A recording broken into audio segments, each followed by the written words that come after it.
Olá, queridos, graça e paz, que Deus possa abençoar muito a sua vida, a sua família, a sua casa, que a bênção do Senhor esteja sobre a sua vida, em nome de Jesus. A palavra não pode deixar de ser pregada, né? E o Senhor Jesus nos levantou para que nós fôssemos embaixadores dele nessa terra. Então hoje eu quero compartilhar com você uma palavra que está no livro de 1 Reis, capítulo 19, verso 1, que diz assim: O rei Acabe contou à sua esposa Jezabel tudo o que Elias havia feito, e como havia matado à espada todos os profetas de Baal. Ali ele mandou o mensageiro Elias com o seguinte recado: que os deuses me matem se até amanhã, essa hora, eu não fizer com você o mesmo que você fez com os profetas. Queridos, hoje eu quero falar sobre algo muito importante. Sabe, em oração, o Espírito Santo falou ao meu coração sobre Deus não mudar os quadros da nossa vida porque nós ainda não aprendemos algumas coisas que precisamos. Hoje o tema da nossa live é atitudes que impedem a bênção do Senhor. A bênção do Senhor, queridos, ela não pode ser jogada fora. A bênção do Senhor, ela sempre vem condicionada a alguma coisa. Para você entender quem é profeta de Deus, quando alguém entregar algo para você, olha, o Senhor vai te abençoar, mas pode ter certeza que o Senhor também vai colocar uma condição para que essa bênção aconteça. A ausência da condição, ela não traz as bênçãos. Nós precisamos evitar algumas atitudes para que a gente possa herdar a bênção do Senhor. E é sobre isso que eu quero falar hoje. Como nós podemos ter as bênçãos do Senhor evitando algumas atitudes, pois algumas delas impedem a bênção do Senhor chegar até a nossa casa. Você pode entender que o profeta Elias, ele foi um homem muito usado pelo Senhor, né? Muitos pastores, muitos pregadores dizem que o profeta Elias era um carro sem seta. Achei muito interessante isso, porque ele não precisava ter seta para ser direcionado, ele já era direcionado por Deus e todo mundo queria seguir o profeta, porque ele realmente fez grandes milagres e exaltou muito o nome do Senhor na terra. Você pode reparar que no capítulo 18 de 1 Reis, ele fez 3 grandes milagres. Ele trouxe toda a nação de Israel para adorar o Senhor novamente. Ele acabou com todos os profetas de Baal. Ele destruiu todos, amados. Eram mais de 800 profetas. Ele acabou, com os cultos de Baal. Ele correu mais que os carros e cavaleiros de Acabe. Quando Acabe chegou na cidade, o profeta Elias já estava lá, sabe? Então ele era um homem muito usado pelo Senhor. Ele disse que não choveria por 3 anos e meio, não choveu. Aí depois ele orou e o Senhor disse, vai lá e disse que eu vou fazer chover. Então foram muitas coisas que aconteceram através do profeta Elias. E eu quero te perguntar nesse momento, quantas coisas Deus tem feito através da tua vida, sabe? E tem coisas, queridos, que nós não podemos ignorar. Você pode entender que no capítulo anterior, aquele que nós lemos agora, o profeta fez muita coisa, porque ele era cheio de Deus. Mas agora nós estamos no capítulo 19 e nós não podemos, de maneira alguma, esmorecer depois que tantos milagres acontecem. Mas foi isso que aconteceu com o profeta Elias. A Bíblia diz que Acabe, marido de Jezabel, chega para ela e fala tudo que o profeta fez contra os deuses, contra os cultos a Baal, contra tudo que tinha acontecido. E aí o profeta Elias fica desesperado. E aí Jezabel manda um recado para ele, olha, assim como você fez com esses profetas, eu também vou fazer com você, ou seja, eu vou te matar. E na verdade, queridos, a gente sabe que Elias, ele era um homem temente a Deus, mas agora ele estava amedrontado por causa dessa mulher, dessa rainha maligna, dessa mulher que amedrontou o profeta Elias. E sabe o que a gente vê? Se tem uma coisa que a gente precisa fazer antes da gente cuidar das nossas grandes vitórias, é a gente cuidar do nosso coração, é a gente cuidar da gente, cuidar do nosso emocional. E muitas pessoas nesses tempos difíceis, nesses tempos de desafio, não têm feito isso. E uma coisa assim que é muito interessante é entender que Elias fez tudo para o Senhor, tudo que foi direcionado, Elias fez, Deus operou com milagres, mas ele se esqueceu que a luta continuava. Então eu quero enumerar rapidinho aqui para você quais foram as coisas que Elias fez e se tornou e que nós não podemos nos tornar, senão nós vamos afastar a bênção de Deus para as nossas vidas. Você pode reparar, amados, que Elias, no capítulo 19, teve atitudes que Deus não se agradou. E a primeira delas, a gente pode pontuar assim, né? É no versículo 3, aonde a notícia chegou até Jezabel sobre tudo que ele tinha feito. Ela enviou esse recado para Elias, né? E Elias, ele fugiu. A Bíblia diz que Elias fugiu. Se tem uma coisa que nós precisamos ser para que a bênção do Senhor chegue até nós, é a estabilidade, é sermos constantes. E Elias não foi. Então, se tem uma coisa que a gente não pode ser, é inconstante na presença de Deus. Porque, amados, ser instável, ser inconstante, é ser refém das circunstâncias. Nós não podemos olhar pelas circunstâncias, né? Nós não podemos ficar olhando, mirado nas circunstâncias difíceis. O cristão, aquele que crê em Jesus, ele não é direcionado pela vista, por aquilo que ele vê, mas por aquilo que ele crê.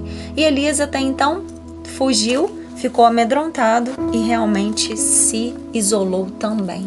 Outra coisa que nós não podemos fazer é se isolar, porque ninguém vence sozinho. Tem pessoas que falam assim, nossa, eu resolvi tirar o meu tempo. É claro que você tem que ter um tempo com Deus, mas não se isolar das pessoas. Sabe por quê, queridos? Porque ninguém é salvo sozinho.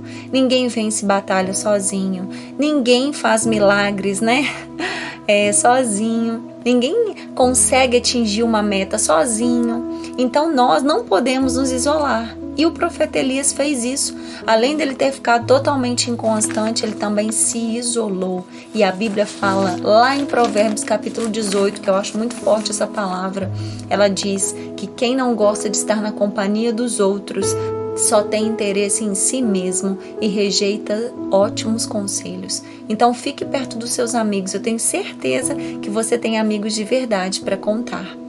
E logo após, quando ele fugiu, ele foi para debaixo de um pé de zimbro.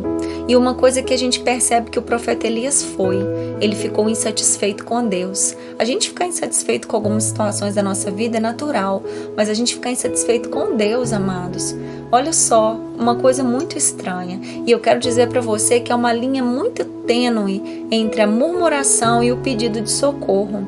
O profeta Elias, ele ficou com raiva de Deus, sabe? E ao invés dele pedir socorro, ele foi para debaixo de um pé de zimbro e começou a reclamar da vida. Isso não vai trazer a bênção do Senhor para a tua história, viu? Você precisa ser constante e precisa ser satisfeito, até mesmo no meio das suas lutas. Você precisa agradecer a Deus. Não existe, amados, ninguém na terra, não existe ninguém na vida, né, que esteja 100% satisfeito com tudo que tem. Ninguém é 100% satisfeito com tudo que tem. E eu acho que Deus permite até muito isso de acontecer para que a gente busque a cada dia um motivo para ser melhor, um motivo para crescer, um motivo para aprender, um motivo para adorar. Elias agora ele disse para Deus, agora para mim basta, Senhor. Olha isso, eu já tive o bastante. Você pode ver que a maioria, sabe, das empresas gigantescas que tem no mundo todo, elas só aceitam, queridos, críticas com respaldos. Aqui Elias não tinha respaldo nenhum para reclamar com Deus, porque Deus havia feito tudo. Deus fez tudo e fez muito mais do que Elias poderia imaginar, através do próprio Elias. E agora ele está insatisfeito com a situação, sabe? E eu quero dizer para você nessa noite, você acha que é fácil estar no seu lugar? Cada um tem uma luta, cada um tem um problema, sabe? Não é fácil estar no seu lugar, não é fácil estar no meu lugar. Mas quando alguém criticar você, que ela tenha respaldo para criticar e para trazer sobre a sua vida melhorias. E não foi isso que o profeta Elias fez. O profeta Elias estava muito insatisfeito. Outro exemplo que nós temos na Bíblia como um homem, né, que também perdeu tudo, mas ainda assim adorava a Deus, é a vida de Jó. Jó adorou a Deus e quando a mulher dele viu que Deus havia tirado tudo permitido do inimigo ter tocado em tudo, menos na vida do seu marido, ela olha para Jó e fala, amaldiçoa o teu Deus e morre. E ela fica revoltada com aquilo. E Jó sabiamente responde para ela, puxa vida, nós recebemos tantas vezes o bem de Deus, como que nós não vamos receber o mal? Como que nós não vamos receber uma correção? Deus também tem os seus meios de corrigir, amados. E muitas vezes Deus não muda o plano da sua vida porque você está tendo atitudes assim. Outra coisa que nós vemos que o profeta Elias teve foi uma atitude de grande ingratidão, sabe? Ele disse, tira a minha vida, Senhor. Sabe, para que o profeta, um homem que andava com Deus, que viu os milagres do Senhor todos os dias, pedir para ele tirar a própria vida, amados? Isso não está certo, sabe?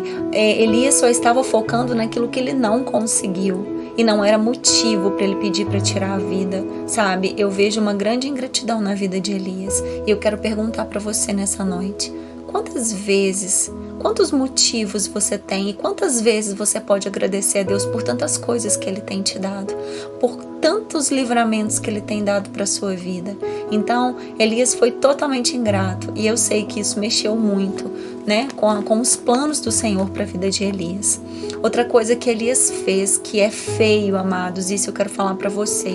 Elias, ele estava com um sentimento de inferioridade. Ele disse para Deus, eu não sou melhor do que todos. Olha isso. Eu não sou melhor do que os meus antepassados, Senhor. Você sabia que inferioridade é pecado? Você sabia que se você pensa pouco de si, você atrai pouco para si? Você sabia, queridos, que a gente falar que a gente é menor, a gente ficar se diminuindo, a gente dizer que é burro, que é feio, que não tem beleza, isso é pecado e isso afasta as bênçãos do Senhor. Elias estava no seu complexo de inferioridade e isso não ia resolver nada, nada mesmo, só iria afastar as bênçãos do Senhor. Outra coisa, pare para pensar, quem aqui vê o pôr do sol e agradece? Quem vê o sol nascer e agradece? Nem todo mundo valoriza o nascer do sol, nem o pôr do sol, mas o sol não deixa de ser sol. Ele não deixa de ser sol, ele continua sendo sol. Então você vai continuar sendo você.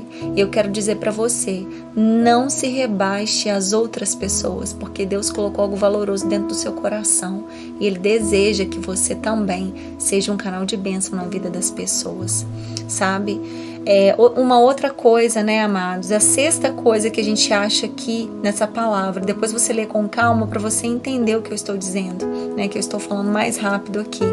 Mas eu quero dizer para você, uma coisa que Elias foi totalmente inerte a situação, sabe? E a inércia, queridos, nada mais é do que preguiça.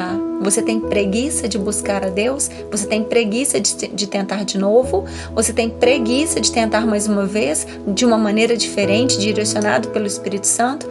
Elias teve preguiça, ele ficou na inércia. A Bíblia diz que ele deitou, no versículo 6, ele deitou e dormiu. E a Bíblia diz que o Senhor ainda enviou um anjo, amados. Olha como que o Senhor o amava. Enviou um anjo e disse para ele, Elias, levanta e come. E ali já estava tudo preparado, um pão assado, água. Amados, o que mais Elias queria? O que mais nós queremos? Pense comigo. E agora, né? Elias comeu e dormiu de novo. Olha isso. Você pode passar por uma luta, mas você não pode ficar na luta. Você não pode morar na luta. Sabe, a luta não é a sua casa. Então entenda, aquele momento era o momento do profeta Elias se levantar. E Deus está dizendo para você nessa noite, prossiga, passe de fase, sabe?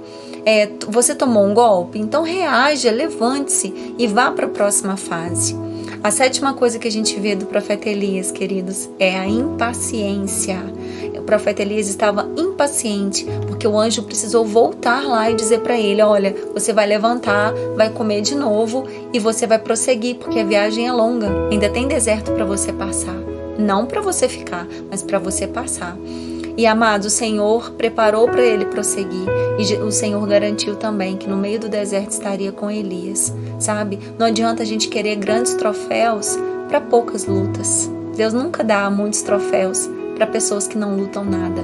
Então não queira todas as coisas fáceis demais, porque nada que é de Deus, nada que vem de Deus será fácil. Você vai ter que lutar, você vai ter que perseverar para que o Espírito Santo também possa moldar você e você agir em conformidade às coisas que o Senhor quer.